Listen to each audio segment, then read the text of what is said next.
வணக்கம் நண்பர்களே. உங்க பிசினஸோட உயர்நாடியே எதுன்னு கேட்டா என்ன சொல்லுவீங்க? அது உங்க வாகனம்தான். சரி, அந்த வாகனத்தை எதிர்பாராத விபத்துல இருந்தும் பெரிய செலவுகள்ல இருந்தும் காப்பாத்துறது எவ்ளோ முக்கியம்?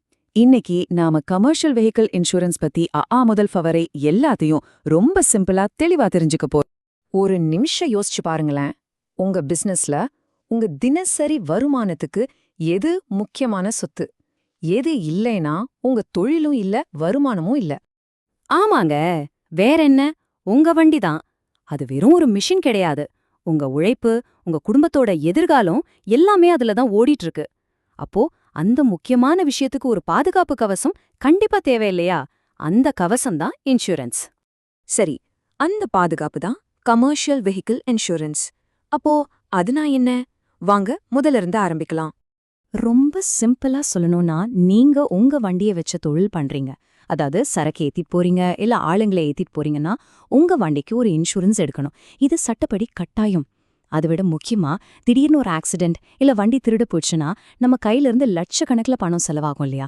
அந்த நேரத்துல நம்மள காப்பாத்துற ஒரு நிதி அறம் தான் இது. ஓகே, கமர்ஷியல் இன்சூரன்ஸ்னு சொன்னதும் அதுல 2 முக்கியமான வகை இருக்கு. அதுல எது உங்களுக்கு செட் ஆகும்னு இப்ப தெளிவா பார்க்கலாம் வாங்க. இது ரொம்ப ரொம்ப முக்கியமான இடம், நல்ல கவனிங்க. இடது பக்கம் இருக்கிறது தேர்ட் பார்ட்டி இன்சூரன்ஸ். இது சட்டப்படி கண்டிப்பா எடுத்தே ஆகணும். ஆனா இதுல ஒரு விஷயம் இருக்கு. உங்க வண்டியால இன்னொருத்தரோட வண்டிக்கே இல்ல அவங்களுக்கு ஏதாவது ஆச்சுன்னா மட்டும்தான் இது கவர் ஆகும். உங்க சொந்த வண்டிக்கு டேமேஜ் ஆனா ஒரு பைசா கூட கிடைக்காது. ஆனா வலது பக்கம் இருக்கிறது தான் காம்ப்ரிஹென்சிவ். இது தேர்ட் பார்ட்டி கவரேஜையும் கொடுக்கும். அதோட சேர்த்து ஆக்சிடென்ட், திருட்டு, தீ விபத்து, ஏன் புயல் வெள்ளம் வந்தா கூட உங்க சொந்த வண்டிக்கு ஆகுற செலவையும் ஏத்துக்கும். இதுதான் முழுமையான பாதுகாப்பு. ஓகே, இப்போ உங்களுக்கு 2 ஆப்ஷன் இருக்குன்னு தெரிஞ்சிடுச்சு. தேர்ட் பார்ட்டியா இல்ல காம்ப்ரஹென்சிவா? இதுல உங்க வண்டிக்கு எது பெஸ்ட்னு எப்படி புத்திசாலித்தனமா முடிவு பண்றது? வாங்க அத பத்தி பேசலாம். ஒரு 3 விஷயத்த மனசுல வச்சுக்கோங்க. 1, உங்க பட்ஜெட், பிரீமியம் கட்ட எவ்ளோ முடியும்?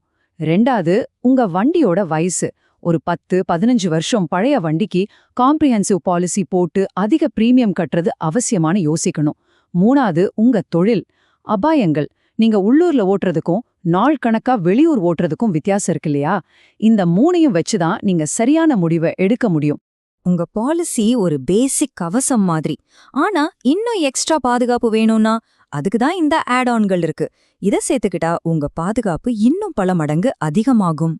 இதுல ரொம்ப பாப்புலரான சில ஆட் ஆன்கள் இருக்கு. முதல்ல ஜீரோ டெப்ரிசியேஷன். இதை எடுத்தீங்கன்னா கிளைம் பண்ணும்போது வண்டியோட பாகங்களுக்கு தேய்மானம்னு சொல்லி பணத்தை பிடிக்க மாட்டாங்க. முழு பணமும் கிடைக்கும். அடுத்து என்ஜின் ப்ரொடெக்ட். மழை வெள்ளத்துல வண்டி மாட்டி என்ஜின் போயிடுச்சுன்னா இந்த ஆட் ஆன் காப்பாத்தும். கடைசியா 24x7 ரோட் சைடு அசிஸ்டன்ஸ். நடுராத்திரியில எங்கேயாவது வண்டி நின்னு போச்சுன்னா ஒரு ஃபோன் பண்ணா போதும், உதவி தேடி வரும்.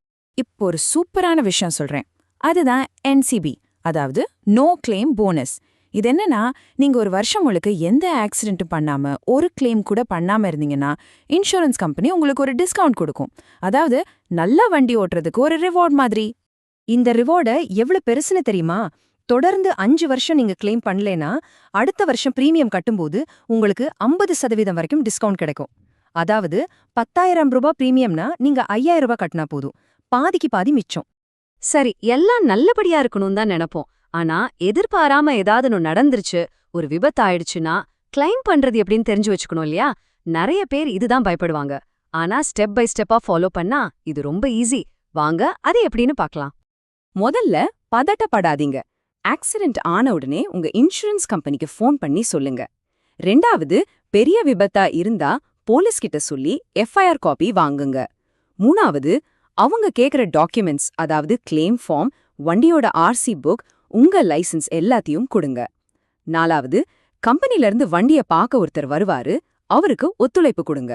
கடைசியா, அவங்க சொல்ற நெட்வொர்க் கேரேஜ்ல வண்டிய விட்டீங்கன்னா நீங்க கையில இருந்து காசு போட தேவையில்ல, அவங்களே எல்லாத்தையும் பார்த்துப்பாங்க. ஓகே, நம்ம இப்போ கடைசி பகுதிக்கு வந்துட்டோம். நீங்க எப்பவுமே ஞாபகத்துல வச்சுக்க வேண்டிய சில முக்கியமான டிப்ஸ் இப்ப பார்க்கலாம். இது 3ம் ரொம்ப ரொம்ப முக்கியம். நல்லா கேட்டுக்கோங்க. 1, உங்க பாலிசிய கரெக்ட் டைம்க்கு ரினியூ பண்ணிடுங்க. ஒரு நாள் தவறுனா கூட ஃபைன் கட்ட வேண்டியிருக்கும். அது மட்டும் இல்ல, கஷ்டப்பட்டு சேர்த்த என்சிபியும் போயிடும். 2வது, பாலிசி டாக்குமெண்ட்டை ஒரு தடவையாவது முழுசா படிச்சு பாருங்க. அப்போதான் எதுக்கெல்லாம் கிளைம் கிடைக்கும் கிடைக்காதுன்னு தெரியும். 3வது, இன்சூரன்ஸ் காப்பியை எப்பவுமே வண்டியில வச்சுக்கோங்க. போலீஸ் கேட்டா காட்டணும். இந்த எல்லா தகவலும் உங்களுக்கு ரொம்ப உதவியா இருந்திருக்கும்னு நம்புறேன்.